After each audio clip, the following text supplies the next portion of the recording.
GeM தொலைக்காட்சி நேர்களுக்கு வணக்கம். அன்பரும் இரட்சகருமான இயேசு கிறிஸ்துவின் நாமத்தினால் உங்கள் அனைவருக்கும் அன்பின் வாழ்த்துக்கள்.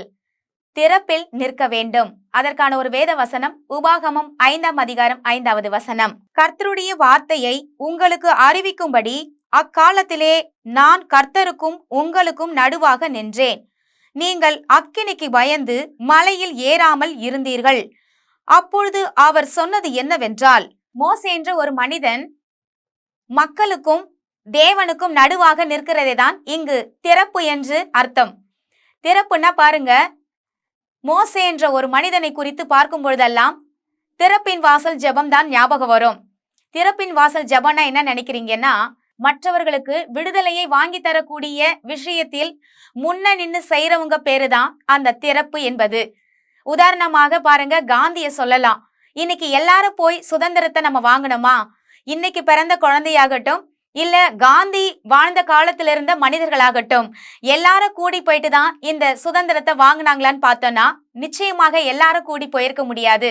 அதற்கு அவர் முன்மாதிரியாக, முன்னோடியாக, அந்த சுதந்திரத்திற்கு அவர் தலைவனாக அந்த இடத்துல நின்னு பாருங்க, ஜெயிச்சு கொடுத்தது தான் இன்னைக்கு அந்த சுதந்திரம்.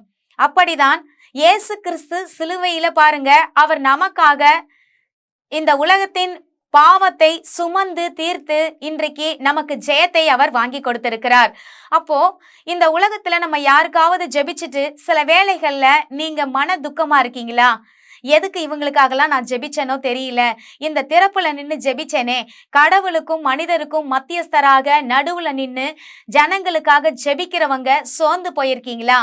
அல்லது ஒரு பெண்ணாக இருந்து வீட்டுல இருந்து கூட நீங்க ஊழியம் பண்ணிக்கிட்டு வெளியே போக முடியாத ஒரு சூழ்நிலையில ஜனங்களுக்காக நான் ஜெபிக்கிறேன், ஆனா ஊழியம் பண்ண முடியல, ஆனா இந்த ஜனங்க யாருக்காக ஜெபிக்கிறனோ அவர்களே என்னிடத்துல பாருங்க விரோதமா என்ன நினைக்கிறாங்க, அவர்களே என்ன திட்டுறாங்க, அவர்களே என்ன பாருங்க தூஷிக்கிறாங்கன்னு சொல்றீங்களா?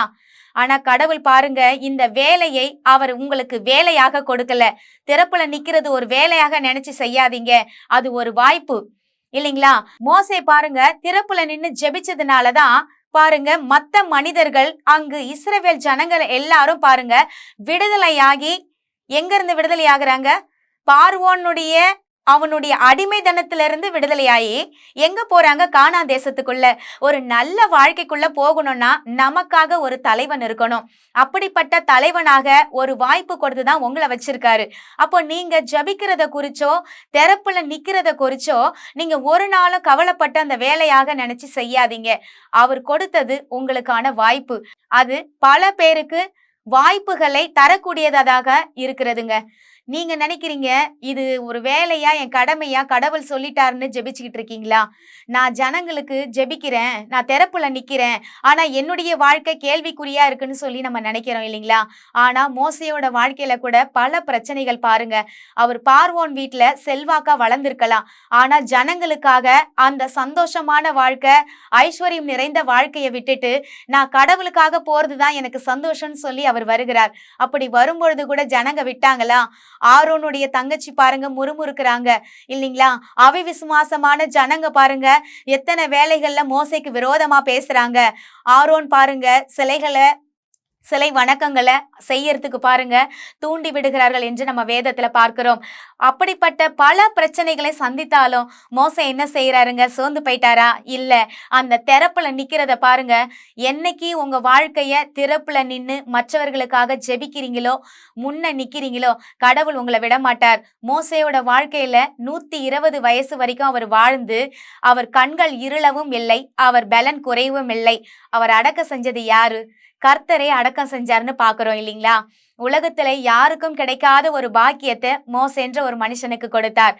இந்த உலகத்திலேயே கடவுள் பாருங்க அடக்கம் பண்ணப்பட்ட ஒரு மனிதன் யார்? அவன் இறந்த பின்பு சடலங்கள் பாருங்க அவன் நாதியற்றவனாக விடல. கடவுளுக்காக எதை செஞ்சாலும் பாருங்க அவர் நினைத்து பார்க்கிறவர். கடைசி வரைக்கும் முடிவு பரியந்தமும் அவர் நம்மை வழி நடத்துகிறவர். ஆகையால் தான் பாருங்க திறப்புல நிற்க வேண்டும். நம்ம திறப்புல நிக்கும் போது மற்றவங்களுக்கும் ஒரு வாய்ப்பு கொடுக்கிற ஒரு வாழ்க்கை, நமக்கு கொடுத்த வாய்ப்பையும் அது வேலையாக எண்ணாம செய்யும் பொழுது நம் இருதயத்துல சந்தோஷம், மகிழ்ச்சி. அது மட்டும் இல்லைங்க, கடவுளோடு வாழ்கிற பாக்கியம் இந்த உலகத்துல எத்தனை பேருக்கு கிடைச்சிருக்கோன்னு நினைக்கிறீங்க? அந்த பாக்கியமும் தேவன் கொடுக்கிறார். அப்படிப்பட்ட வாழ்க்கைக்குள்ள நம்ம வாழணும். அதற்காக இன்னைக்கு நம்ம ஜெபிக்க போகிறோம். இன்னையிலிருந்து ஒவ்வொருத்தரும் பாருங்க திறப்புல நிக்கணும். ஏன்னா இந்த திறப்பின் வாசல் ஜெபம் என்பது ஒவ்வொருத்தருடைய வாழ்க்கையை மாற்றக்கூடிய சக்தி நிறைந்த ஒரு இடம்தான் இந்த திறப்பு. அந்த திறப்புல நிற்கும் பொழுது கதவுகள் திறந்து கொண்டே இருக்கும். மற்றவர்களுக்கு ஆசீர்வாதம் நிறைந்த வாழ்க்கை நம் மூலமாக போகிறது என்று சந்தோஷப்பட்டு திறப்புல நில்லுங்க. வாங்க அதுக்காக நம்ம ஜெபிக்கலாம். ஆண்டவரே மண்டையில் வருகிறோம் சுவாமி, உங்க நாமத்தினால் நாங்கள் ஜெபிக்கிறோம்ப்பா. திறப்பில் நிற்க வேண்டும் என்ற தலைப்பில் நாங்கள் பார்த்தோம் சுவாமி. ஆண்டவரே, ஆமாப்பா, நாங்க நிறைய வேலைகள்ல மற்றவங்களுக்காக ஜெபிக்கிறோம்.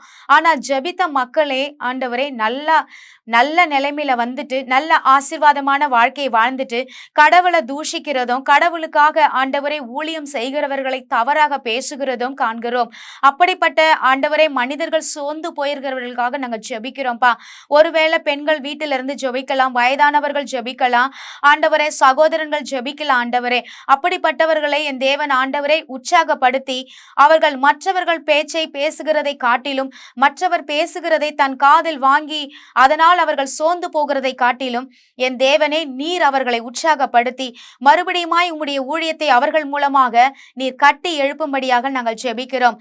எங்களுக்கு ஆண்டவரே இயேசு மத்தியஸ்தராக வந்தது போல நாங்கள் ஒவ்வொருவரும் கடவுளுக்கும் மனிதருக்கும் மத்தியஸ்தராக இருந்து ஜெபித்து ஒவ்வொரு மனிதனுக்கும் நாங்கள் ஆசீர்வாதத்தை பெற்று தரக்கூடிய வாய்க்காலாக எங்களை பயன்படுத்துங்கப்பா. உம்முடைய கிருபையினால மூடிக்கொள்ளுங்க சுவாமி. உம்முடைய தயவு, உம்முடைய இரக்கம் ஜனங்களுக்கு வேண்டு ராஜா. ஒவ்வொரு வேலையிலையும் அவர்களை பாதுகாத்து நீங்க வழி நடத்துங்கப்பா. தகப்பனை, உண்மையில்லாமல் இந்த உலகத்துல ஒன்றும் நடக்காது ராஜா. ஒவ்வொரு வேலையிலையும் ஆண்டவரை தவறுகளை குற்றங்களை மன்னித்து ஜனங்களை ஆண்டவரை மறுரூபப்படுத்தி அவருடைய வாழ்க்கையை தகப்பனை மேல்மேலும் உயர நீங்க உதவி செய்யும்படியாக நாங்கள் வேண்டிக் கொள்ளுகிறோம். இயேசுவின் மூலம் ஜெபிக்கிறோம் நல்ல தகப்பனே, ஆமேன். கர்த்தர் நம் அனைவரையும் ஆசீர்வதிப்பாராக. God bless you.